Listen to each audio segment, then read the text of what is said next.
Alright, so for this, you're gonna need 4 fans. So, ones that look like that. And 1 steering stick. Looks like that. So, basically, what you do, I'll show you the original version first, and then how I modified it. So, it's built similarly. So, this is the main thing is you're going to need a flat ground to build it on. So, make sure all your fans are turned over the right way. So, you want them like this, so that the air is blowing down. So they're upside down right now. It threw me off a little bit when I first started. But you get used to looking at recognizing it. So the original way was kind of like this, with just the 2. But the modified way, which I came up with, which I think works better, is connect 2 fans together first. Then the key is to make sure the steering stick is in the right spot. So, and you want to make sure it's tipped down towards me. So the steering stick side is away from me but tilted back. But then you want to make sure you kind of see where that orange point is where it's going to attach, and that green goop is going to attach. You want to make sure it's as close to the middle between the 2 fans as you can get it, but still tipped down. And if you can't get it perfectly, get it as close to perfect as you can. So if you see it like kind of bouncing back and forth between the 2 sides, kind of get it where it's bouncing like that, and then click and it's pretty much stay in the middle. That's like the key feature that you want to make sure is right. And then this part is also important, but not as. Make sure that it's the back of the steering stick is also kind of centered, and the goop is equally on each side. See right there? That's pretty close to perfect. So that is what I came up with, and it doesn't break. It lasts pretty much forever. It's super easy to fly. It'll naturally want to push itself forward like that, but you can push back on the thumbstick and go up, or down on the thumbstick and go down. And so if my hands aren't on the controls right now, that's how it's flying. If I push right, it'll go right. If I push left, it'll go left. So all you gotta do is keep feeding. And if you have the large energy cell,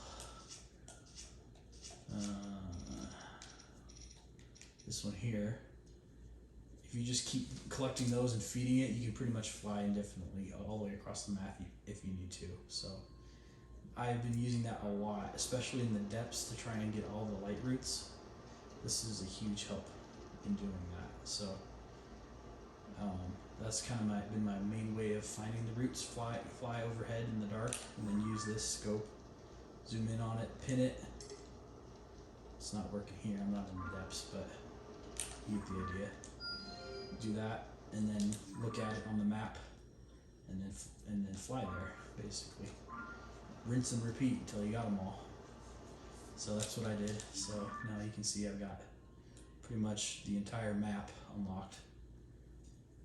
It took me, maybe 2 days of doing this full time on a weekend.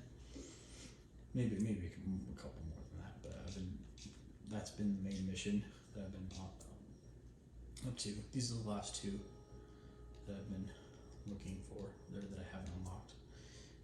So there's if you go to the hole here, to the depths. So here's ground level, surface, and depths. Right about, I think here is where the main Calamity Ganon thing is, and then the Master Sword. If you go to so you can't actually get to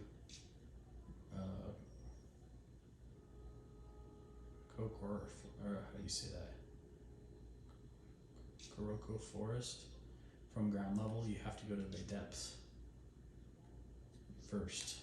So you go to it here in the dark, and then you kind of go over this way, use your what do you call it, feature, this thing, the ascend feature, when you're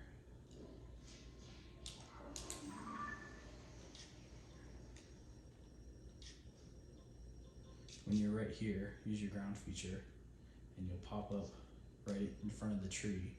And then once you actually go into the tree, there's a hole to back down to the depths where you'll fight Ganon also. So those are the two main places I found that you fight and find Ganon. That's kind of the main story thing that I've found outside of the regional phenomenon story. So that's kind of what I've been up to. I haven't completed those. I've beaten 3 of the 4 temples. The electricity temple is the last one that I have yet to defeat yet. It's the one that's on surface level over here. That doesn't show up initially. You have to do a mission to get it to pop up. But and then the wind temple is, let's see where right here.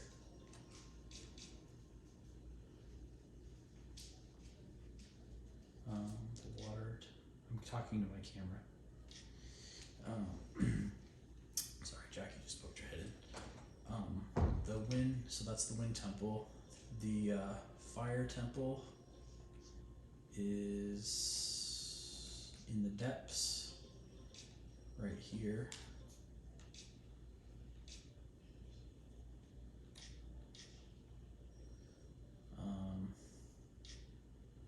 And then so the missions that you go on,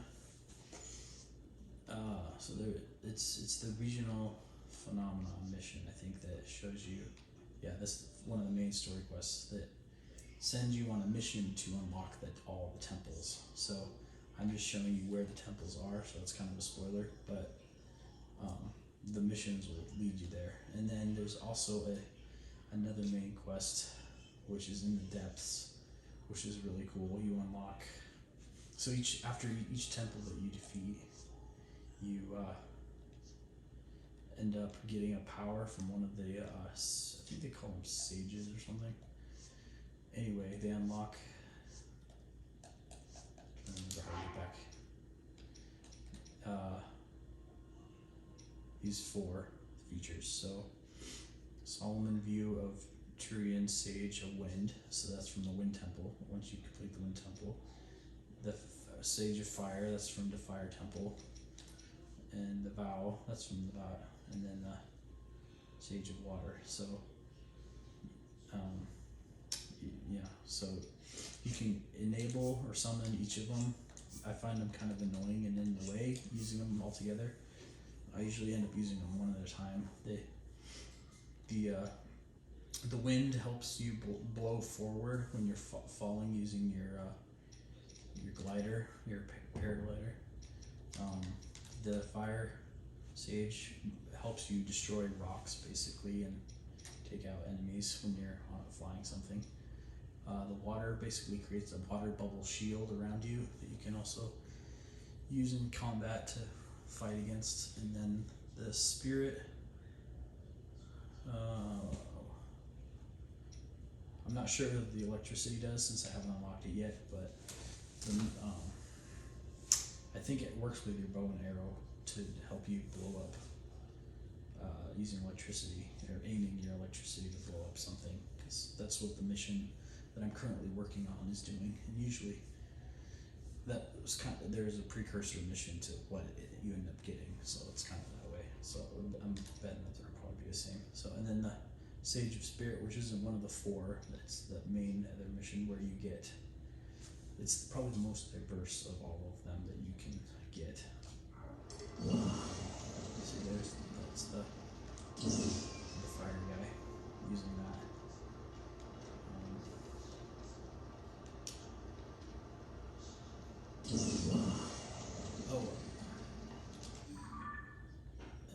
So sorry, I'm kind of jumping topics a bunch. Sorry. So the last temple that I forgot to talk about. So I said I got 3 of the 4, and the one I haven't gotten is the electricity, which is in the surface level over here. Covered that already. The fire temple I covered. This is here in the depths, and the wind in the sky. Oh wait, sorry, that's the water temple. I'm confusing the water with the wind, so I think that's probably why I forgot it. The water temple's here, and then where was the wind? Oh, up here. The water and the wind were very similar. They're both in the sky. Okay. So yeah, that's all 4, and then the 5th one, which I said was the spirit one, was down here. So it started in the sky, and then you ended up actually going to the surface, where you actually made your way from here. I think you went up to about here. You went north from that island in the sky. I'm trying to remember exactly where it was. I can't remember. It was close to a tower. Wherever there's a hole. You ended up going to the depths. I remember you came out around here, so it must have been. I think I zoomed out too far. So it must from here to here, and then you had to fight a mech basically. And then after you defeated it, there was a huge story that played out, and then you got. I won't spoil it. You basically got to take control of the mech, which you can fuse things to, which is really cool, and then it helps fight beside you. So, yeah, those are kind of the main points and things I've discovered. So when I first got the main things you're gonna want are like the paraglider, which once you get that, it really unlocks everything to access to everything. So the main thing that I did after getting the paraglider was to unlock each of the lookout view towers. Some are easier than others. There's usually a mission or puzzle surrounding each of the towers to unlock. So you'll find that as you go. They're all different. I'd say there's probably a handful that are the hardest, but there are other YouTube tutorial videos on how to do that, on how to find them. I won't spoil it if you don't want it. I'm just kind of giving an overview of everything that I've done that I think is cool. And yeah, I don't know. I've unlocked all of the main abilities for the slate, or I forget what they call it, Puripad. It's not Sheikah Slate in this one, but it's the same thing basically. You get the 5 main abilities. The hand and the fuse are hands down my 2 favorite, and then I like the ascend. There's a map feature, which I don't really understand why they waste the slot on the map feature. This thing here, because it basically is exactly the same.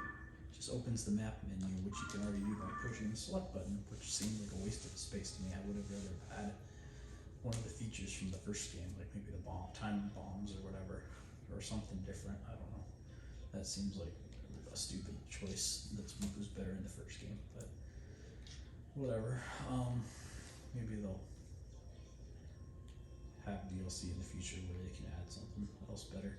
Oh, because the first game had DLC, which I really enjoyed. The features that they added that this game doesn't have, that they added in the DLC for the first game, which I hope they add for the DLC in the second game, is I don't remember the name of the feature, but I'll try and describe what it did. Is basically tracked your route as you played through the game. It had a green.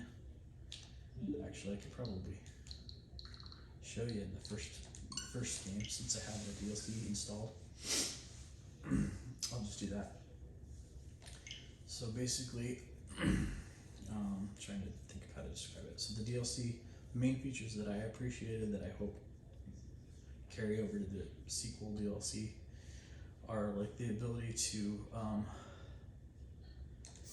like fight enemies that regenerate their health.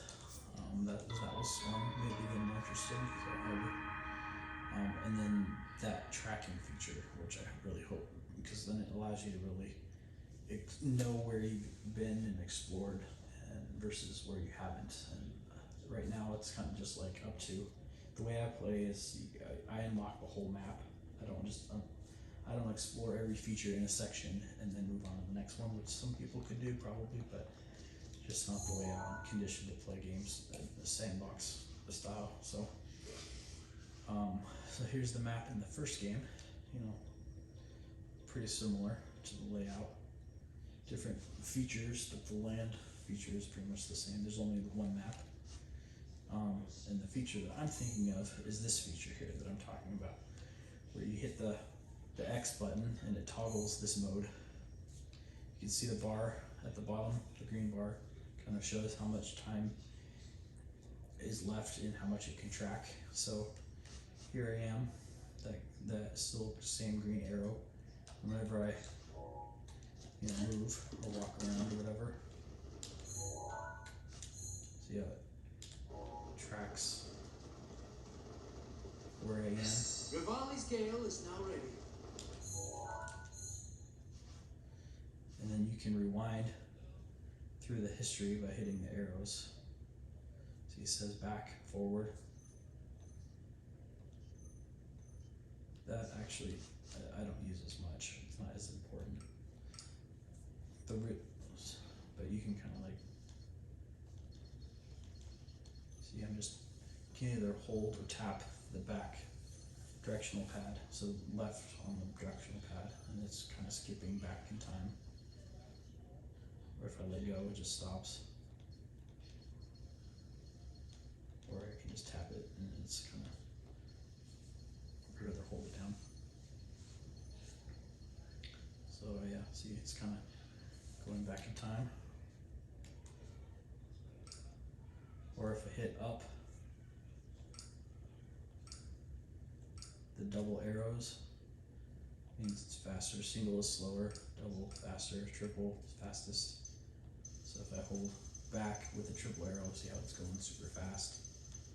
If I just have 2 arrows, not quite as fast. 1 arrow is the slowest. But yeah, you can, and then if you leave it and come back, it'll toggle back to the last place in the history that you were, where you are currently playing. So it doesn't actually bring you back in history of where you are. It's just a big, strictly time viewing, not time returning to. But it's still helpful in terms of using it to know how to navigate and where to go, where you've been. So any area that I know I haven't played through or been to in the game, I can go. So I really hope that feature carries over into the new Tears of the Kingdom game.